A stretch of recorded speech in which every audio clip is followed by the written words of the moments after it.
अस्सलामु अलैकुम वरहमतुल्लाहि वबरकातुह। बख्श टेक्निकल में खुश आमदीद। आज की ये वीडियो डिश और नेट की सेटिंग के लिए बनाई गई जा रही है। आपको पता है घर में डिश वगैरह लगाते हैं एलसीडी या टीवी वगैरह चलाने के लिए, उसमें रिसीवर वगैरह भी लगाया जाता है। उसके अंदर जो सेटिंग वगैरह की जाती है उसके बारे में, और उसके बाद घर के अंदर नेट वगैरह का भी इस्तेमाल किया जाता है। उसकी जो सेटिंग है, क्योंकि घर में नेट वगैरह लगाते हैं, डिवाइस वगैरह लगानी पड़ जाती है लैपटॉप के लिए या कंप्यूटर के लिए, या वैसे नॉर्मली वाईफाई यूज़ करने के लिए घर में नेट का इस्तेमाल किया जाता है। तो इनकी जो बेहतरीन जो सेटिंग और अच्छी किस्म की जो सेटिंग होती है वो किस तरह की जाती है और कौन सा तरीका सबसे बेस्ट है, उसकी डिटेल आपको बताएंगे। वीडियो एंड तक देखें ताकि आप दोस्तों को सही से समझ में आ सके। ये ड्राइंग आपको नज़र आ रही है। इस ड्राइंग की जो इलेक्ट्रिक की जो पाइपिंग वगैरह है वो किस तरह की जाती है उसकी डिटेल से वीडियो बनाई गई है। उसका डिस्क्रिप्शन में आपको लिंक मिल जाएगा, वो आप वीडियो भी देख सकते हैं। अब इसमें जो डिश की सेटिंग है, उसके बाद में नेट वगैरह की जो सेटिंग है, उसकी जो पाइपिंग किस तरह की जाती है उसके बारे में आपको बताएंगे।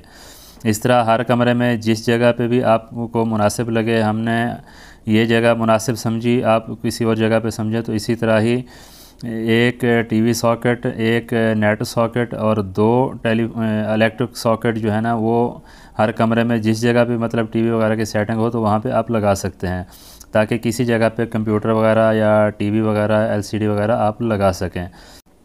मतलब हर जगह पे आपको डबल सॉकेट ही चाहिए, चाहे आप सिंगल सॉकेट को दो सॉकेटें करके लगा दें या एक ही डबल सॉकेट आप लगा दें। ये अपने ऊपर डिसाइड करता है, जैसे आपको मुनासिब लगे आप उसी हिसाब से कर दें।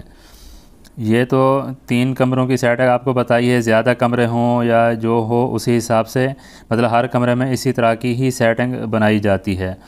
उसके बाद घर के अंदर इस तरह की डिवाइस जो इंटरनेट के लिए यूज़ की जाती है वो एक जगह, उसके बाद में इसके साथ जहाँ पे इसको लगाना उसके साथ सॉकेट सिंगल या डबल आप लगा सकते हैं। इलेक्ट्रिक सॉकेट भी साथ में लगाते हैं। हमें ये जगह जो है ना ये मुनासिब लगी तो हमने इसी जगह पे ही लगा दी।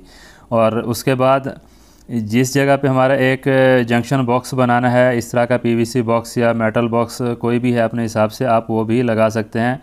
ये कोशिश करें उस जगह पे लगाएं जिसकी दीवार आखिर में ऊपर तक जाती हो। अब सीढ़ियों की जो छत है, इसके ऊपर सीढ़ियों की जो छत बनती है तो इसकी जो हाइट है ये ऊपर चली जाती है। ऊपर डिश वगैरह की जो सेटिंग है वो आप लगा सकते हैं।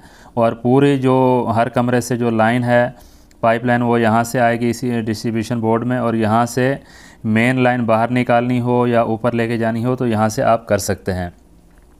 तो पाइप जो इसमें इस्तेमाल करना है सबसे बेहतर जो है वो 1 इंच का पाइप है। 1 इंच का ही पाइप इसके लिए यूज़ करें तो इसमें ज़्यादा बेहतर है।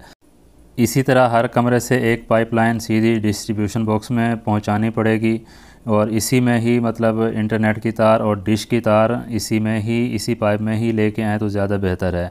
और एक लाइन बाहर निकाल दें पाइपलाइन, उसमें से इंटरनेट की तार और डिश सर्विस जो देते हैं केबल की, तो वो तार इसमें से आ सकती है।